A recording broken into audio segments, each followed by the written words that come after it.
Good morning, everybody. Good morning. Good morning. Happy Thursday to you all.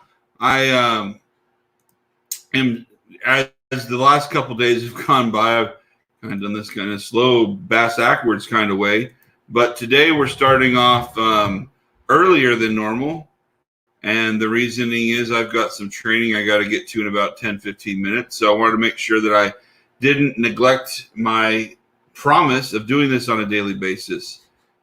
Get logged in under this Scarlet Arrow being live so I can make sure I'm not missing any comments. And then I can post you guys the link to part 2.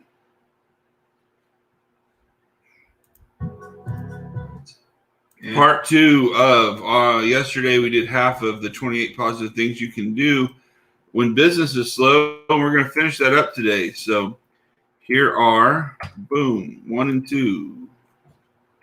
There's the link to our article. And we're going to just run through the first 14 that we went through yesterday. I'm going to just read the highlights. I'm not going to do every single one of them until we get to 15. And then we're going to rock it out. So let's go. I'm excited. Happy Thursday, everybody. I hope you have a great day. Number one thing to do when business is slow, what do you do? Number 1, market your business. Number 2, personal promotion. Number 3, rethink your business model and processes. Then strategic planning. Ask for help. Take some downtime. Take a course. Take up a hobby. Study another industry. Network. Develop new offerings. Do competitive research. Strengthen important relationships. And spend time with family and friends.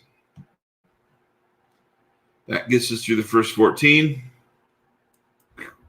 All right, now here we go. Number 14, spend time with family, or number 15, indulge in the arts.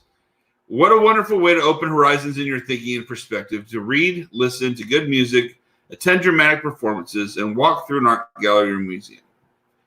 I've done every one of those. The ones that probably I get the most out of is reading and listening to music.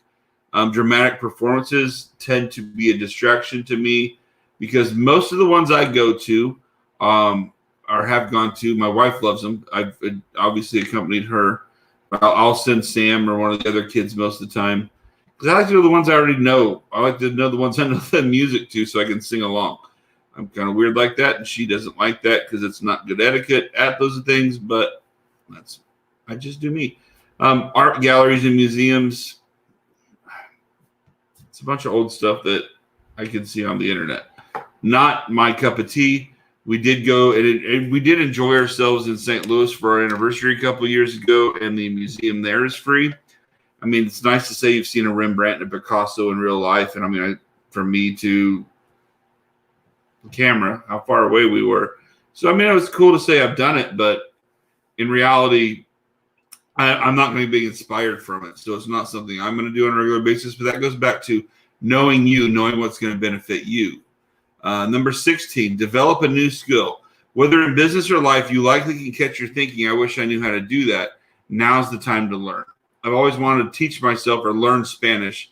I know the best way is just to go to a Spanish-speaking country or immerse yourself in it. But I did download the Babbel app so I can work on that in between busy stretches. Unfortunately, when I don't think about it until it's too late and then I get busy again.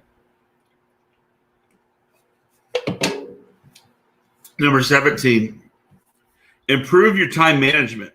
Things will speed up again, and you may find yourself fondly thinking of the extra time you once had. Open more of it by using what time there is wisely. Number 18, upgrade your office, whether it's a new tech, new furniture, coat of paint, thorough cleaning, or general organization. Prepare yourself and become more efficient. Number 19, personnel development.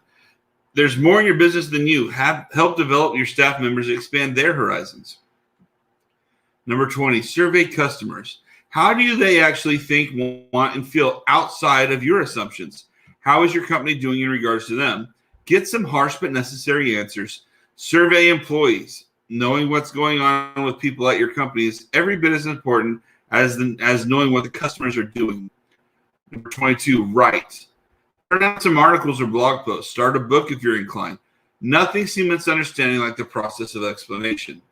And number 23 is the one I firmly believe in, because that's one of the reasons I like to do what I'm doing right now, is teach. Sharpen your knowledge by importing it to others and work on your interpersonal skills at the same time. This does not fully mimic a public speaking opportunity, but there, at some point, hundreds of people have watched things that I've said or done. And it makes things easier, but at the same time, as you grow and learn, you're adding more to what you can do and your understanding. So every time I find an article and prepare for one of these talks, I'm bettering myself. I'm preparing myself for the future. And it's something that teaching is one of the best ways to learn something. It forces you to learn it, because you don't want to be up there trying to explain something to someone else and you obviously not know what you're talking about. Number 24, volunteer. You might choose a charitable nonprofit or an industry or professional body. Whatever the choice, do some good for someone else. Number 25, exercise. You really don't have an excuse now, so start a good habit. Number 26, take care of medical issues. When you have downtime, see if you can move up an annual physical, optional procedure, or necessary visit to the dentist. You'll enjoy having the time freed up when you might need it more. Number 27, do your bookkeeping and taxes. If you're behind on record keeping or other paperwork, get it done. Now, this is the time of year that we start thinking about that. Most people, what I used to do is I'd start thinking about that in the beginning of April when I've got 2 weeks left to go. But as a business owner, you have a lot more records to keep and a lot more things to do, to turn in. And most of us will use a CPA. So get your name on their books and make sure that they know that you're going to need them and what time works best for them. Because as that deadline approaches, their schedules fill up faster. And generally that'll cost you more money than if you give them enough notice and they can work you in when it's less busy. They'll thank you by having a lower bill in most cases. And finally, one I don't agree with on this whole list, start a new business. Not in terms of giving up, but maybe you've had a second idea you want to explore. Why not own an additional growing concern? So I want to give everything I have to my business, and if I had two of them, I would be cheating one over the other, and that would not work well for me. But then again, it falls back onto you. What works best for you? What are your strengths? What can you do two businesses at the same time? If they're similar, maybe you're working both of them at the same time. If I did, I'd have to have a virtual assistant. I'd have to have someone that would help me with posting and sorting through things and keeping me at least on track to what I should be doing. So my training starts literally in 1 minute, so we're running out of time. God loves you, so do I. I can't wait to see you guys tomorrow. Have a great Thursday, and Friday is right around the corner, so we'll see you then. Take care, everyone.